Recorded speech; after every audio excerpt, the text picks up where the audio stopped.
Hi, this is Dalton Rakestraw coming to you from the IE of California with the latest court reporter. I am a former World Horseshoe Pitching Champion and a 5-time state champion. I have served on the National Horseshoe Pitchers Association Board from 2019 to 2022. I have seen and heard a lot. I have compiled a list of hot topics and created what this podcast is now called The Court Reporter. All things horseshoe pitching, from gameplay to rule changes and violations to interviews with the greats. Everything you want to see and hear, all coming at you in this next podcast for your enjoyment.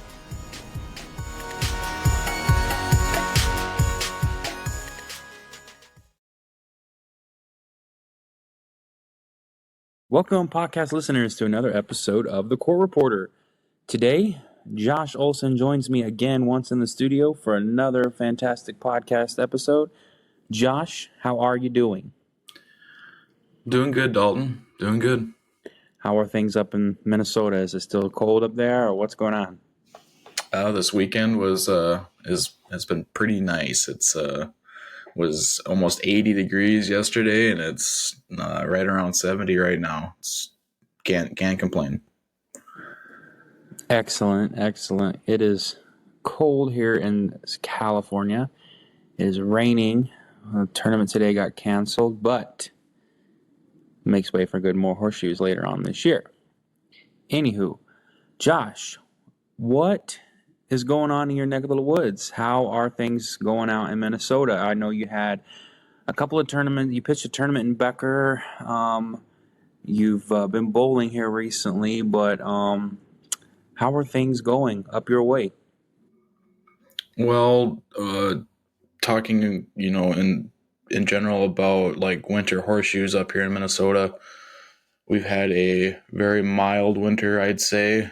I don't think we had even maybe a total of 2 feet of snow accumulated throughout the entire winter, which is kind of crazy up here in Minnesota. But we've had a winter horseshoe tournament every month from, I want to say, October until actually this weekend was the last one up in Becker, Minnesota, or down in Becker, I should say, for where I am in Minnesota. They have four courts using raised portable pits, and Michelle Ford and Russ Gertz have been running those tournaments each and every month and giving us all an opportunity to get ready for the World Tournament and just pitching some horseshoes this winter. We had a couple of different venues in the past, and we weren't lucky enough to have those same venues this year. So Becker stepped up, and their club got everything going and got us some winter horseshoes here in Minnesota. Nice, just kind of keeping your arm in shape for the winter, huh? I guess you could call it that. Yes. So, Josh, here in a couple weeks, we are traveling to the Hall of Fame for the Hall of Fame Invitational, formerly known as a six-pack. I don't know if the schedule has been released yet, but we have seen a preliminary list. Talk to me about the Hall of Fame tournament. I know you've went a few more times than I have been, but just kind of give me your insight on what you think this tournament is. As far as when I say that, I mean, like, well, let's take in account pitching. We have seen a decrease in entry average in the 40-footers. I know. Wouldn't you agree?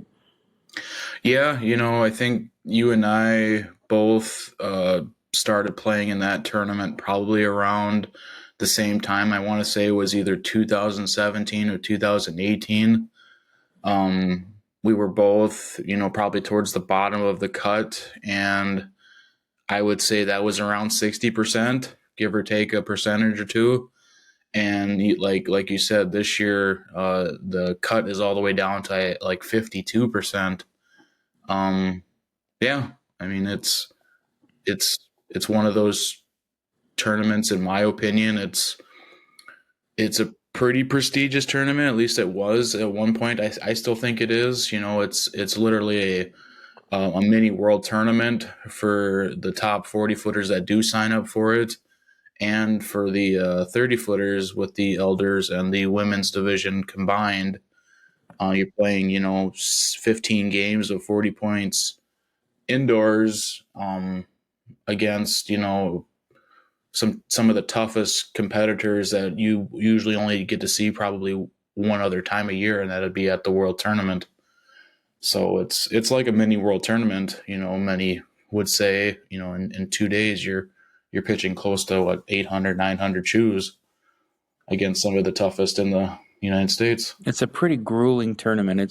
Saturday is a very 8 games. 8 games to 40 points, which doesn't seem like a lot, but whenever you have that expertise level of competition, them games can get pretty long, pretty lengthy, Oh yeah, especially the ones that are, if it's a nail biter and you're going 60 plus shoes, or more than the standard what we're used to of 40 shoes. Those all add up, and it gets longer and longer, but it's a grind. That tournament, I think, it's a good way to kind of get your mind focused on what's to come, and hopefully get you ready for the next couple of big tournaments that are on the horizon. And they have the dinner on Saturday night there at the Hall of Fame, and then you wake up Sunday and 7 more games to 40 points. Yeah. It's like, Yeah. I think I've seen people pitch over 1,000 shoes at that tournament before. No, I would say that they're pretty darn close if they, if they haven't. I don't think over the years I've hit that many, because let's just face it, I'm not that good. But, I do hit around that 800 probably, because that's 15 games. And if you average, at least 40 shoes, that's 600 plus. So I'm probably around that 700-ish at the end of the day. and we have a preliminary lineup, but nothing out yet. So really, there's not much more to chat about for that. I mean, today's podcast is sponsored by the Omega Horseshoe Company.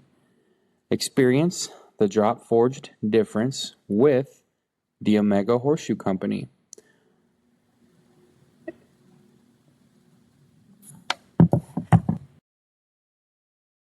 Omega's dropped forged horseshoes are tested up to 100 times stronger than cast-made horseshoes and are backed by Omega's lifetime warranty.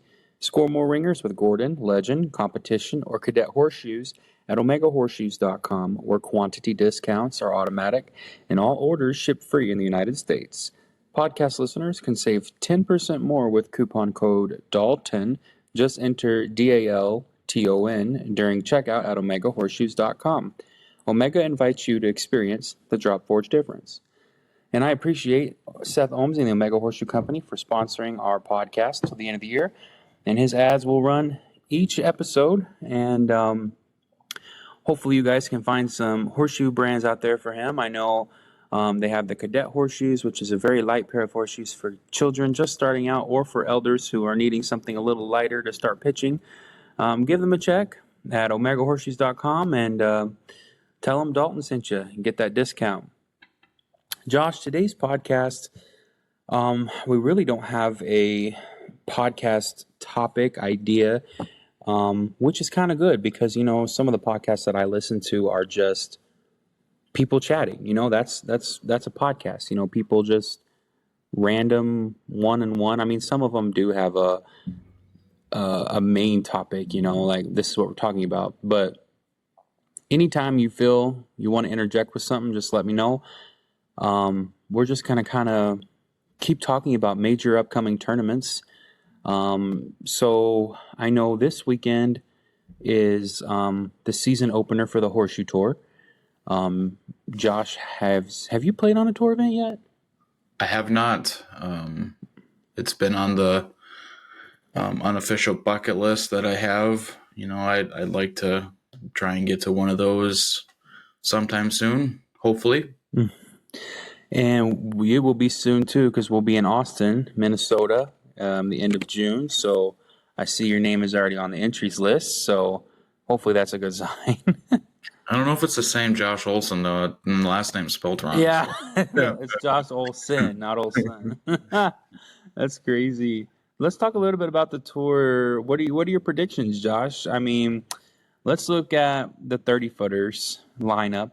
We've got number one seeded Eli Sullivan, who from Virginia, who is our current two-time cadet world champion. He's actually been pitching from 30 feet. His last year, he won the cadets pitching at 30 feet. And then, of course, you got Joan Elmore, 10-time women's world champion in the mix. Always add-on favorite. Can't count her out, that's for sure.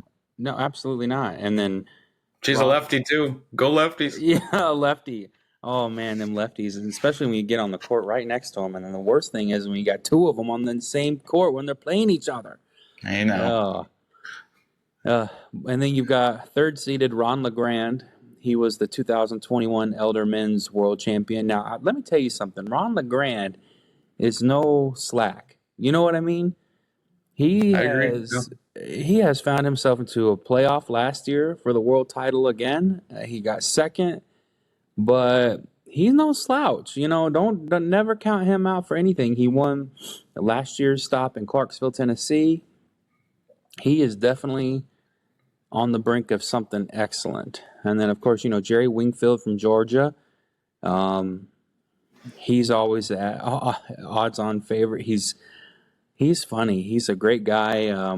He is an evangelist, and he does the prayer for the Horseshoe Tour events. And he's just an all-around great guy. I mean, you can go on down through this list and see. But who's your odds-on favorite, Josh? Who are you picking? Who are you saying is winning this A-class?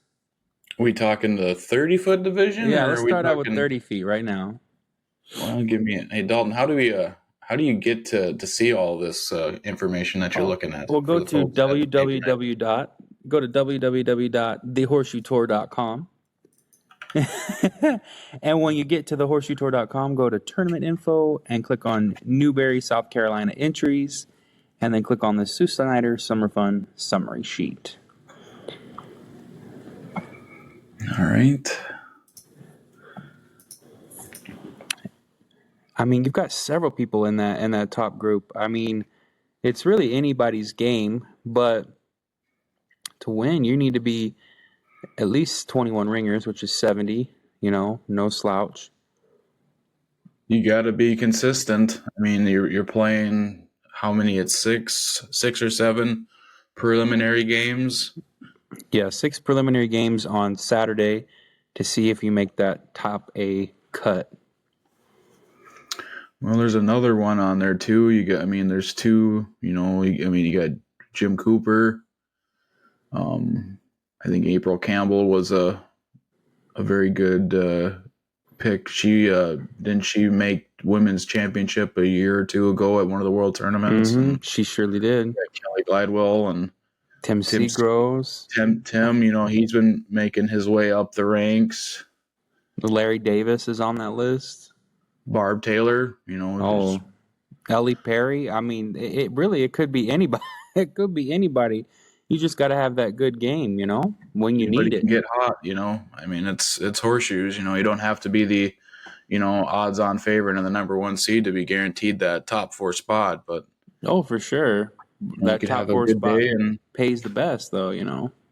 Oh yeah, that's definitely it should be everybody's goal.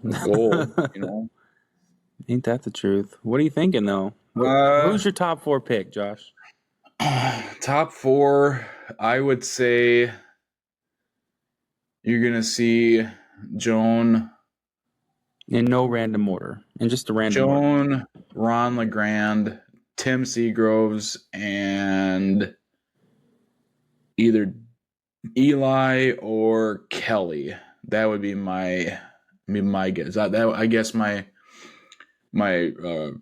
runner-up or my honorable mention would be probably Eli. I mean, I don't know. He might be playing a lot, getting ready for it. But it's hard to say. How about you? My top four pick, always Joan Elmore. She's always a threat, a force to be reckoned with. I'm gonna say Joan. I'm gonna say Ron LeGrand, and then I'm gonna say Jerry Wingfield and Larry Davis are gonna make that top four cut. Now, Okay. Eli, Tim, and Tim, I think have the potential, and I think I think it's going to come down to maybe one or two ringers who gets those spots in that finals. And our predictions are merely not to say they're not good enough or they can't do it. It's just something that we're predicting just for fun. It's just for funsies. People, don't take it seriously. Don't take it to heart. But if you look at this list, if you go to the horseshoetour.com and check out who's all entered in our tournament, send us your top four. Send me your top four picks on the court reporter podcast at gmail.com, and let me know who your top four picks are for the 30-foot A class. Who do you think is going to make that final four? What do you think about the 40-footers, Josh? I tell you what, for the kickoff for the tour, it's quite the lineup. You got Tyler Howard, Ben Webb, Dan Watson, yourself, Jerry Dean, and Jimmy Campbell. Just to name off the top six right there. That's pretty good. All of you are around that 66% or better. It's pretty tough for trying to figure out who's going to be on their game and who's going to take those top four spots. Ain't that the truth? I spoke with Ben a couple of days ago about it, and it's a toss-up. 30-foot's a toss-up too. You never know, but the 40-footers, I wouldn't even know where to begin. Honestly, it's the top 8, top 9 all have the potential to make that top cut because all 9 of us have made it before. You can throw that big game. Just you can catch somebody off guard, or just somebody can get hot and come out of the nowhere. And it's really about, you got to be consistent through that whole 30 shoes. You can't. When I was talking to Ben, he said it right. The first 20 makes the game. You got to figure out what you're going to do with first 20 shoes because you only got 30, and you can't slack off. You got to get out and go. Yeah, you got no time to recoup. Those. Everybody's used to 40 shoes, and if once you've hit 30, you're like, oh, I got 10 more shoes. I can, try and sneak out 7 ringers, and hopefully get my average, closer to where I want it to be. That's pretty hard to do after you've, 20 shoes, and man, you're just getting started, and it's like, oh, I only got 10 shoes left. Can only imagine. Yeah. Oh, right. It's a different format, that's for sure, but it's fun. We got the music, and 30 shoes really makes or breaks it. It's really telling on horseshoe games. This 30 shoe format. We have 75. There are 75 people signed up for this event, Josh. 75. And from what I'm told, that's the largest. This is the largest amount of people we've had at this location ever. It's always good to hear. But we have one problem, Josh. Can you guess what that is? Well, is it weather related, or is it not we only have 12 courts. Oh boy. So we have to go 4 rounds. We have an 8 o'clock round. We have a 11 o'clock, a 2 o'clock, and a 5 o'clock. It's just like a world tournament. Sounds like a good problem to have, though. You know what? It's always a good problem to have because, I don't know about things up your way, but down here, we have 5 tournaments one weekend. Like this past Saturday, yesterday, I played in Southgate, and that's in the heart of LA County. We had, how many do we have? 6. We had 10 people. 10. And we have 18 horseshoe carts. Is that what you guys are seeing too? Or how? What about you guys? Can run that by me again? We have several tournaments on a given weekend. Like last weekend we had 4. But I think is there a point where there's too many tournaments on a weekend in your charter that pulls away from other facilities? Like we had 10 yesterday, and Southgate, and we usually pull in 20 or 30. Are you guys seeing the same problem up there in Minnesota, or are you guys pretty consistent with your entries? Well, I think it all depends on how each charter probably runs their horseshoe tournaments. I know up here in Minnesota, we do a pre-registration. Usually the deadline to enter the tournament is a week out. So it gives the tournament director enough time to set up the classes and make sure everything is all lined up ahead of time. And then usually we see 2 full shifts. That's the goal. If most of the courts and complexes down in the Twin Cities area have at least 12 courts, so we hope for a max of 48 pitchers. So it's 24 in each shift. We start at 9 o'clock and then go again at 1 o'clock. I guess to answer your question with having multiple tournaments on the same day, I know that wouldn't probably work the best up here in Minnesota, just because of, like I said, the format that we kind of have. If we had more tournaments spread out, like if we had a lot of tournaments up north and Hibbing, and maybe farther south, like south of the Twin Cities, or even in the Twin Cities, at the same time, you probably wouldn't hurt either one of the tournaments, but you would probably have some that would have to pick and choose where they're going to go just because of location. If that kind of answers your question. Oh yeah, it's just telling because people say, well, I don't want to travel. I don't want to travel. I Right. can't. You see that a lot. You know what I mean? And here we are, 75 people going to Newberry, South Carolina, 21 different states. Awesome.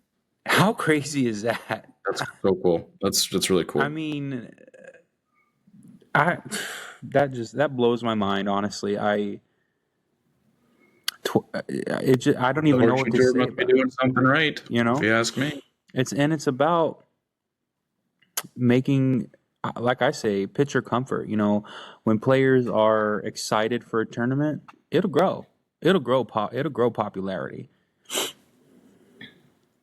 I think that's one thing that I kind of unofficially, I guess that's probably not the best way to put it, but I know just based on the location where I host tournaments here in Minnesota, in Bertha, where I grew up and where I pitch in league, most of the time I sometimes see somebody from North Dakota, 1 or 2 people, sometimes more, coming from that neck of the woods out west to my tournaments, and sometimes even Wisconsin. And it's kind of cool to see other out of state pitchers come to your tournaments each and every year for whatever reason. They if it's they're in that area for a family function, or they're passing through, going on vacation, or what have you. But with this tour, the tour tournament having, you said, 21 different states, that is awesome. That's so cool to hear. And just looking at the lineup and the worksheet, they're not just all from the East Coast like you might think. I mean, you got some from Missouri, you got some down in Georgia, and up in Minnesota. I see Helen's coming over too, which is really cool to see too. So, and it's not just from the there. I mean, it's gaining popularity, that's for sure. And another thing that I hope gains popularity is the Josh Olson Classic. Do you know Josh Olson, Josh? Yeah, I think I know him. I think you know him? All right. Well, Josh, there's let's take a quick pause and give these listeners a little bit of sponsor time for your Josh Olson tournament, and we'll come back and we'll discuss a little bit more and kind of keep going on this trend of upcoming tournaments around the U.S.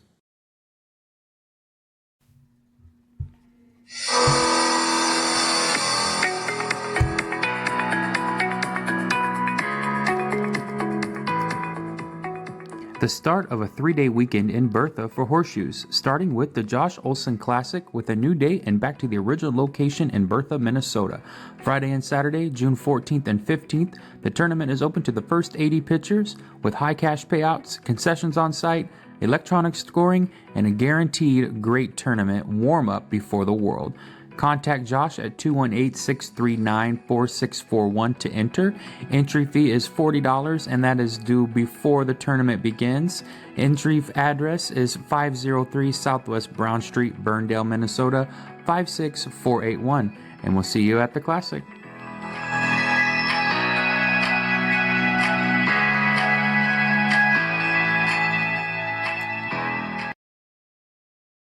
And we're back.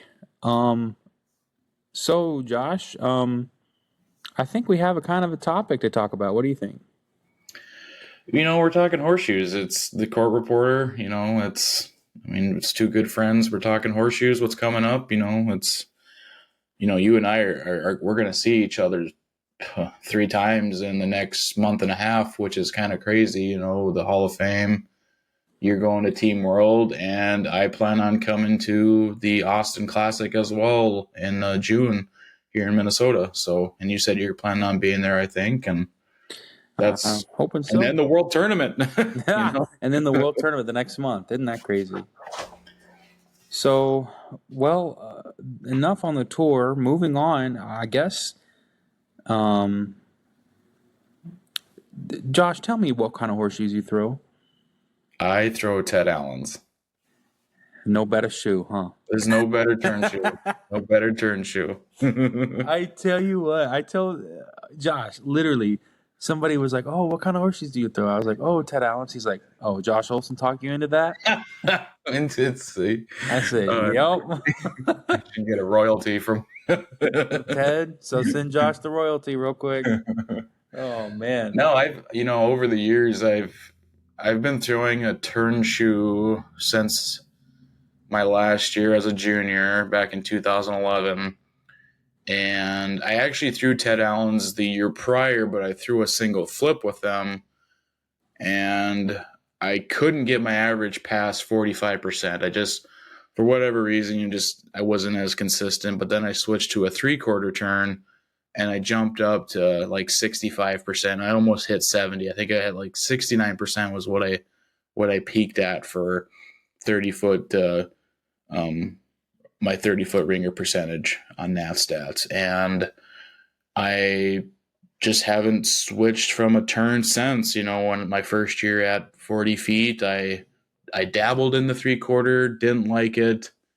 And then I switched to a 1 1/4, and that's pretty much the shoe I have been throwing style turn-wise since. And I actually threw a 1 3/4 1 year in 2022 and won state tournament here in Minnesota throwing that shoe. But I went back to the 1 1/4 back in the winter of 2023, and I've been throwing that ever since. But with the Ted Allen, can't get away from that Ted Allen shoe. That Ted Allen, man, that'll get you. That's so funny. What? Wait. What kind of horseshoe do you throw? Well, it just so happens that I throw a Ted Allen. And ask me who got me started in that. I don't know if I know him or not, but Josh Olson got me hooked on a Ted Allen. Well, what shoes did you throw? You used to throw a 6-pack and then signature. Mm-hmm. When I first started out as a junior, funny enough, my first year as a junior, I threw Ted Allen's. I did. Okay. Flip.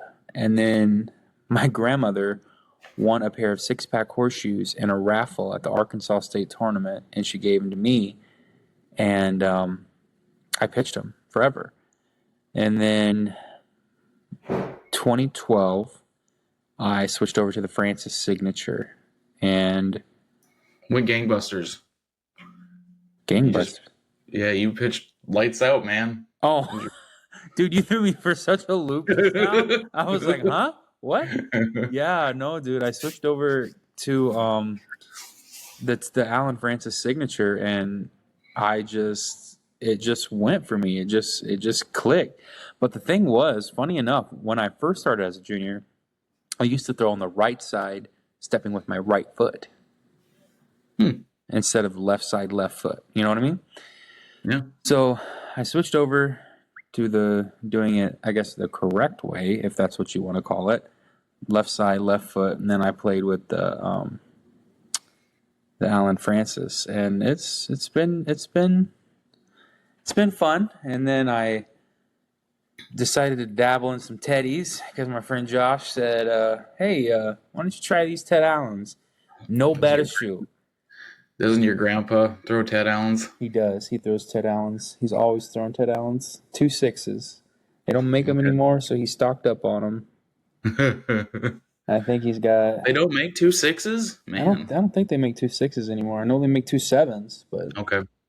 But the next tournament is Team World, Josh. Looking forward to it. Favorite term of the year.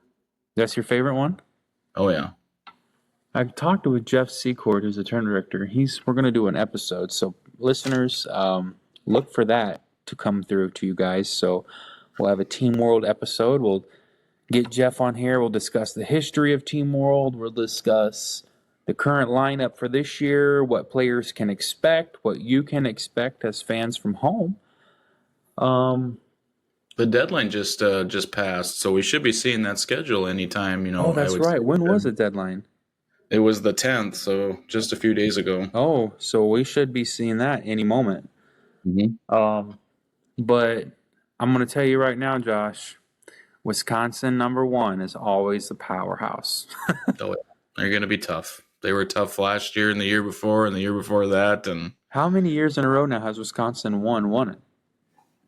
I want to say they've won it 3 years in a row. 3. But let me look it up here. 3 or 4 years, no? Because it went 2018 or 2017 was Michigan. Then 2018 and 2019 was Wisconsin. 2020 and 21 was canceled. Right. 22 was Wisconsin.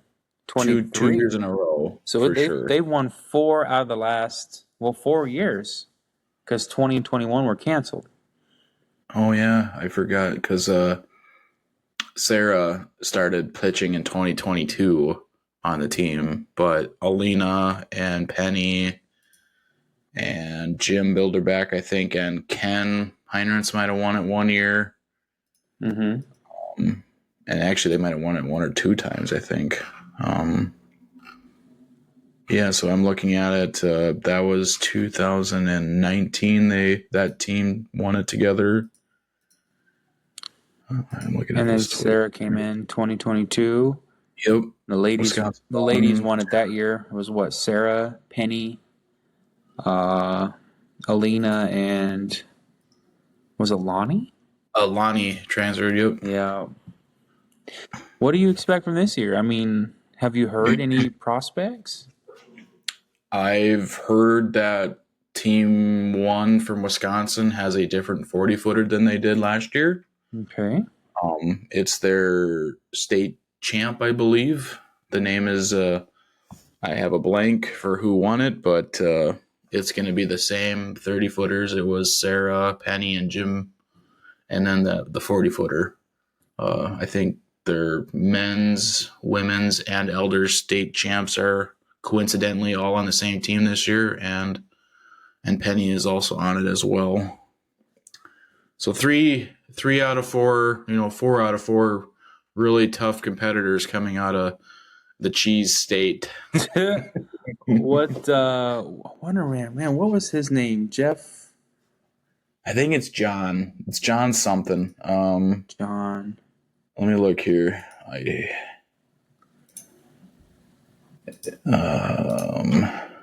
That's interesting. I know I'm going to botch this. I think it's Narot.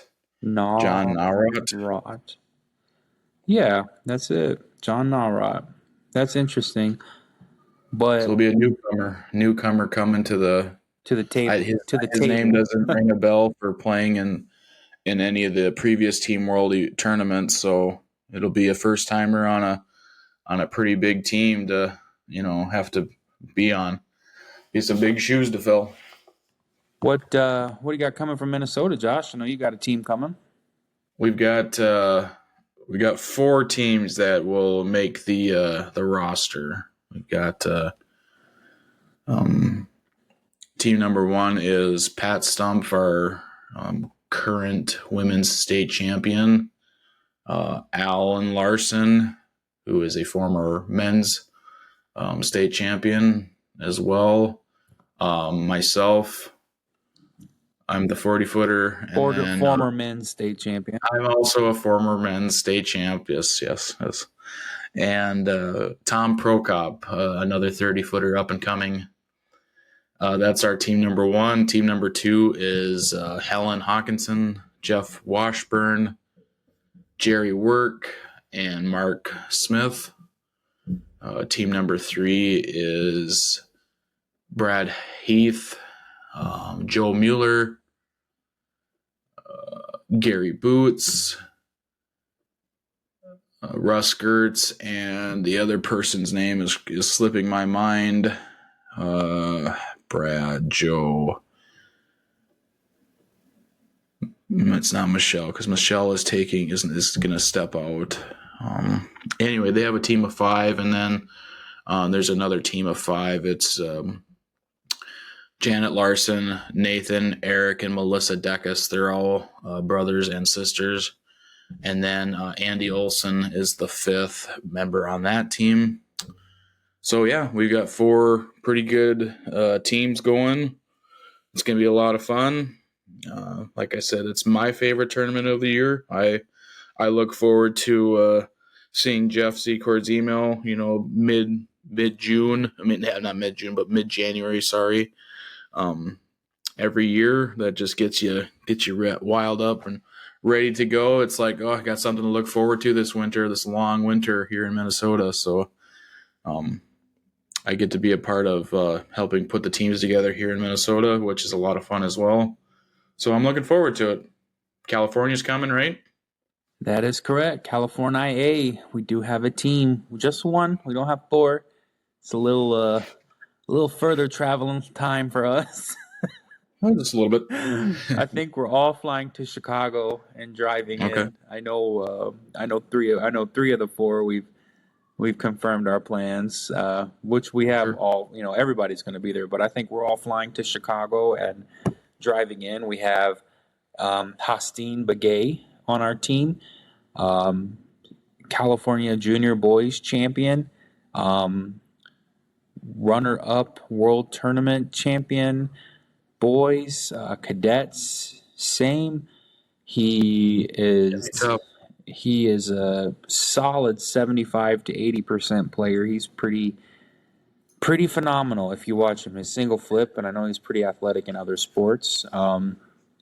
Currently the number 1 top ranked in the junior boys division right now. Is he? 75%. Dang. And then we've got Bobby Bartell on the team. He is our current men's state champion in California. Solid double flipper, 60 mid-60s.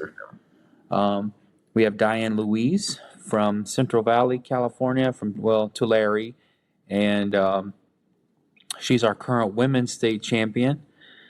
Then you have me. No titles.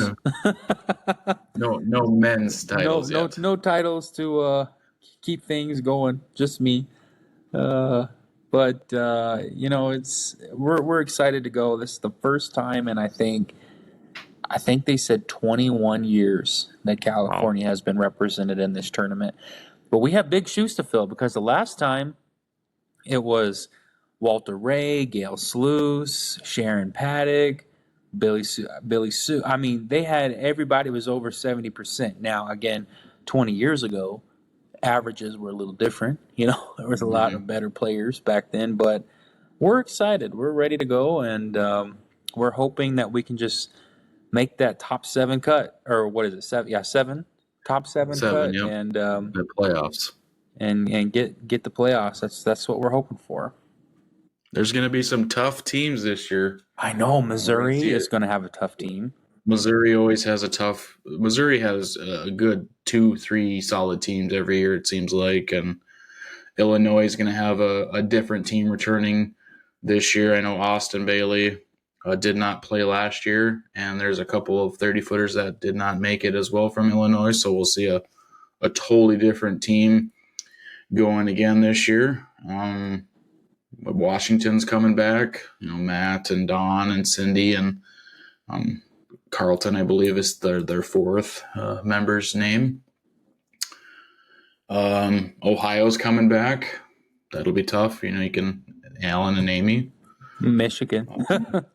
Michigan has, a few teams coming. I don't know who all is on what team, but they've got some tough competitors. I'm sure they'll have 2-3 solid teams. Wisconsin, they're going to have 2-3 solid teams as well. It's going to definitely be a dogfight for those top 7 spots. And you're going to have to... A long 3 days of horseshoes. We're looking at 24 teams this year. So, and it's all going to depend on one thing: the weather. Well, okay, really more than the weather. If you win the coin toss, it's a big part of it. That format is, those coin tosses are pretty crucial for those of you that haven't ever played in the Team World Tournament. There's a coin flip at the beginning of each round, and you have a team captain stand on the head side and the tail side, and whoever wins the coin toss for that matchup coming up, you get to pick the opponents. What other tournament have you played in that you get to actually pick who you're going to pitch against? And that little piece of information is very handy when it comes to the strategy of this tournament. If you lose, you get to pick where you get to play. That's a good thing too. And you get to go first, so you get first mud. So. And Josh, with 24 teams, that's guaranteed 920 shoes in 3 days. That's a lot. That's more. That's a world tournament and a half. Exactly. That's more than the world prelims. And in the same amount of days, and even championships. Some people don't even throw that many in the championships. Right.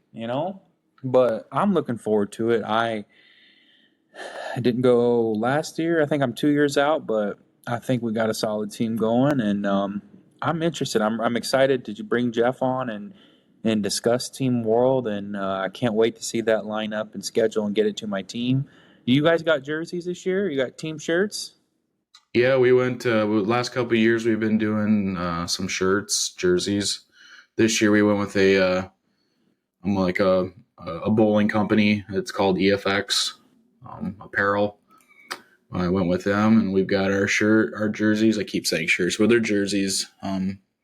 So yeah, I'm excited about bringing those out. Those are the same kind of designs and jersey style that I use, that I've been hooked on probably since 2019. So I got everybody on board with it here in Minnesota, and got a reasonable price. And you're going to see Team Minnesota, all 4 teams, and a few others wearing the same color on Friday for that big group shot that we do in our team photos. And yeah, looking forward to it. Did you guys do matching shirts, jerseys? Yes, we did. We found Diane. She got a sponsor for our jersey, and we actually got those in the mail the other day, and they're really nice. I wore mine yesterday to the tournament in Southgate, and it's really breathable fabric. It's really comfortable. I don't know what company it went through, but it's a jersey style, and it's got this outline of the state of California, and it's got a bear for the California Bears and some mountaintop in the background. It's pretty sweet. It's a pretty sweet deal.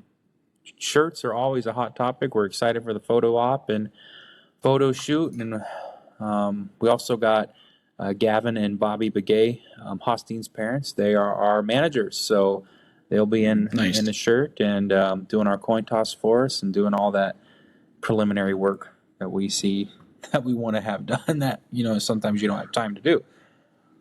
That manager spot it's kind of a God, I just lost my train of thought, but it's a crucial part of the game too, with Team World.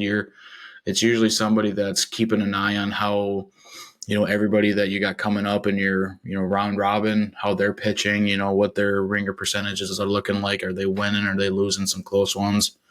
It's kind of a, I always, I remember like Bob Beagle with Team Michigan, like he had his clipboard, and he was writing down stats and who was coming up and kind of just doing a little play by play and figuring out who's going to play who next, and I always joked with Bob because my first couple years at 40 feet playing against Michigan #1, who Terry, his wife, was on, always I always got stuck facing a pretty solid pitcher, and I was just kind of starting to get around that 50%. And I remember having two really, really good games at Team World against Michigan of all teams, and I would give Bob some crap like, "All right, what am I getting? Who am I getting this year?"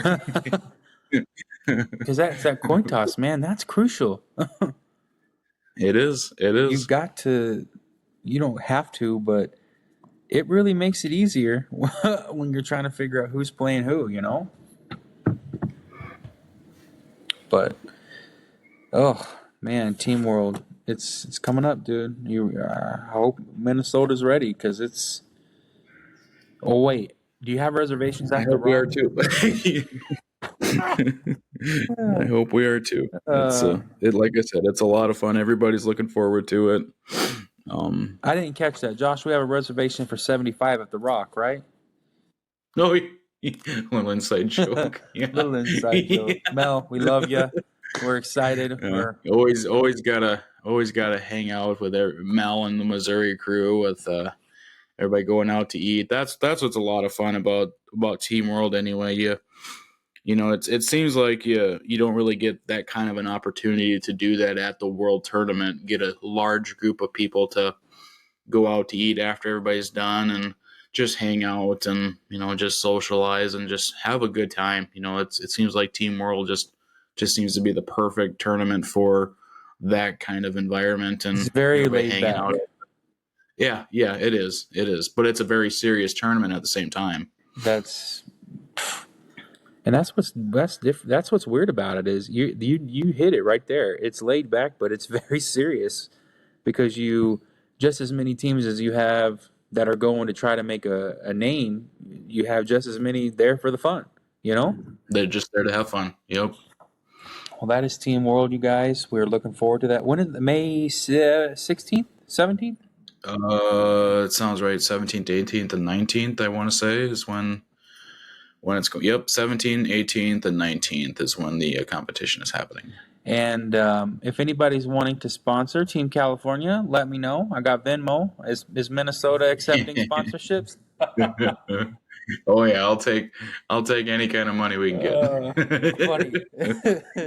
All right, Josh. Well, let's snap out real quick and come back, wrap this up, and enjoy more of these upcoming tournaments within good. the Horseshoe world.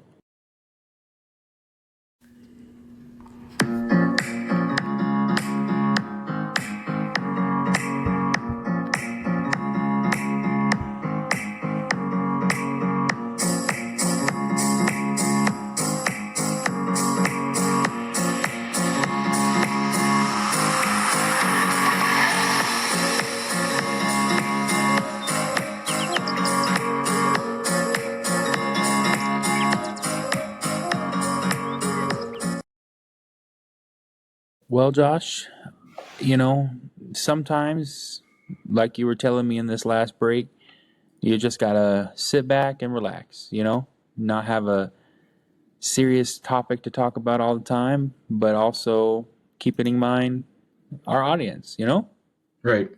I mean, you and I can. It's no secret. I mean, you and I have been good friends since 2010 or 11. Mm-hmm. And you get horseshoe pitchers together, and you can talk, and it's crazy. I'm thinking we've been going almost 45 minutes, and it doesn't even seem like we've been talking for more than 10. Right. Sitting down here recording this, so You get people going on something that they love to talk about. They can talk for hours. Believe me. Oh yeah, no, oh no. Another inside joke for you people. Uh, After Team World, Josh, I mean, we have two more Horseshoe Tour events. The Ringer. Are you going to the Classic? The Ringer Classic in Greenville? You know, it's one of those tournaments I've already crossed off the bucket list. I'm not saying it was a one and done, but never say never. You know, I'd love to go again. Maybe this year. When it comes to timing reasons, I think it might work out just because of when the World Tournament is this year.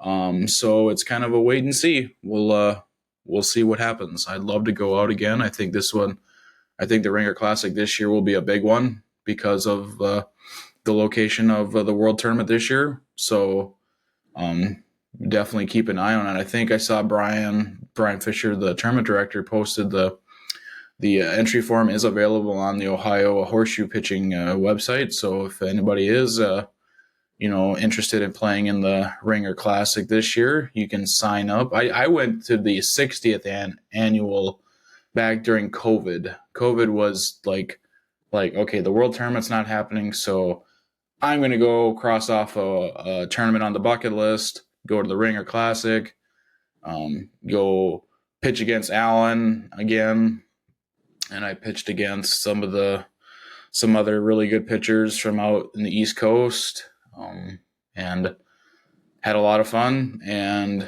I mean, those are some of the most beautiful courts at the Horseshoe capital of the world, And the right? Dark County Horseshoe Club. Dark County. Brian runs a good ship. You know, that was a lot of fun. My mom and dad came with me, and my dad actually played in the tournament too. So he got he can say that he's played at the Ringer Classic as well. So The Classic yeah, definitely one I would recommend for those that are looking to maybe put a little travel in the summer. And it's always during the 4th of July week around that time. So the Classic is fun. Go. The Classic is a fun tournament. I think I've played twice or 3 times, maybe. I don't remember, but it's on my list. It's kind of like the Hall of Fame tournament, Josh. I've got it crossed out, but with a little talking and persuading, I might go. Just depends. Life happens sometimes. We can't always afford to go to every tournament. But this year might be one of those to try and make it out there again. Josh, I got a little clip to play. You ready? Mm-hmm. Oh, wait. I got to pull it up again. I lost it. There it is. Okay, here we go. Heat will be a factor today, so drink plenty of water. We're going to keep moving this thing along because there is a threat of rain later on. But maybe it'll miss us. A shout out to Brian Fisher there. For those of you that can hear it. That was taken on July 6, 2019. Heat will be a factor today, and you know what? It rained, and I tell you what, 2020, it was a long, hot 2 days of horseshoes. It was mid 90s. There was hardly any shade during the time we pitched, and man, there was definitely no threat of rain, but you had to drink plenty of water. That is for sure. And here's one more clip for you listeners. You go. Here, she's going to come in and go, I got a calico cat and a 3-room shack.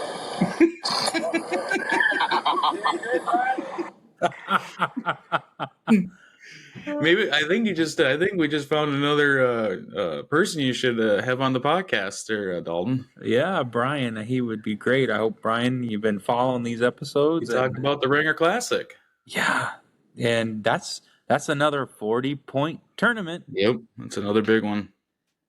It's fun. I think Gail and Gail Green and Ray Bedard, I think those two guys are coming down from New England, I think. I think the year I started going, I started going to it. I mean, the year I went was the year those two started coming to it.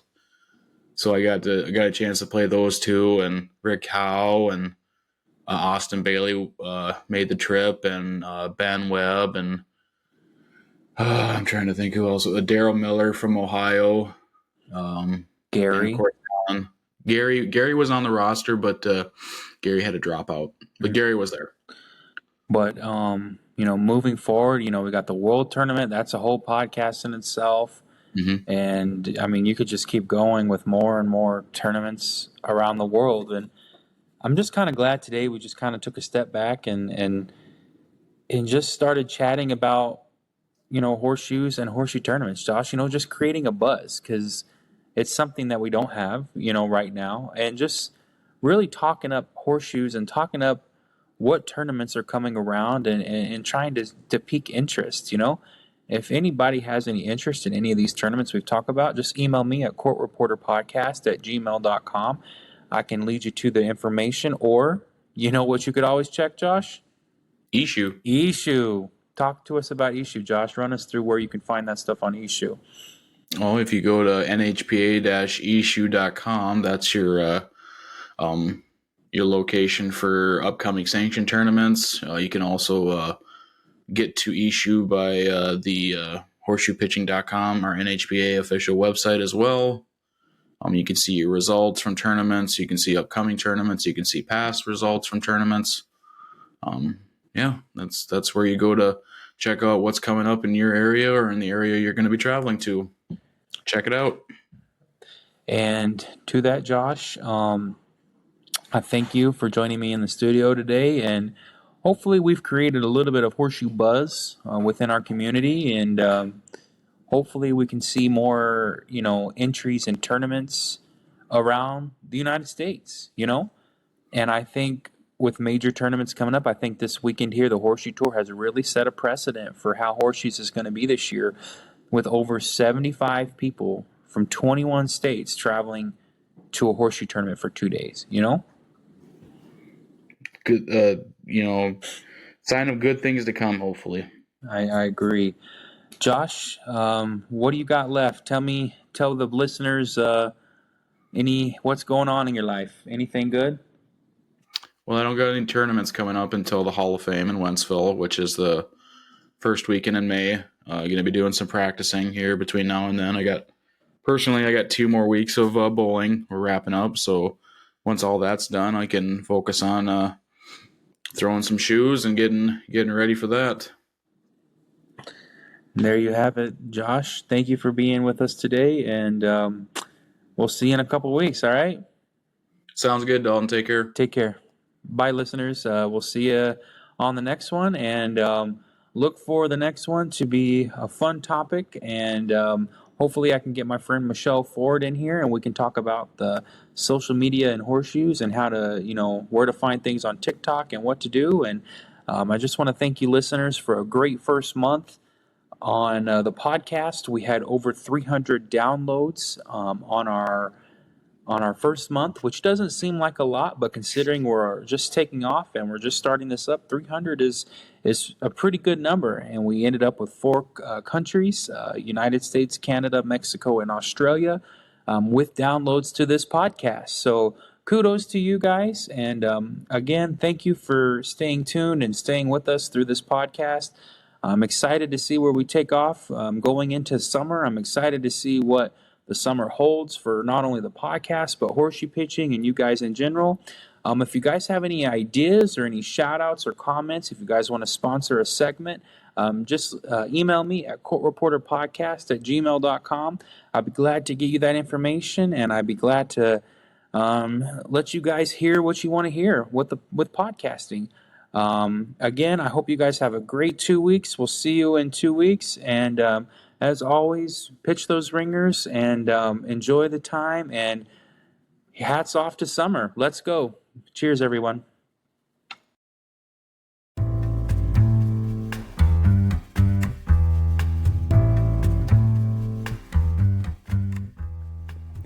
Thank you for listening to this episode of The Court Reporter. If you'd like to have a shout out or sponsor a segment, or if you have ideas or comments, please let me know at courtreporterpodcast@gmail.com. I'm Dalton Rakestraw signing off, and until next time, I wish everyone many ringers, good health, and most of all, fun on the courts. And I hope to see you in court.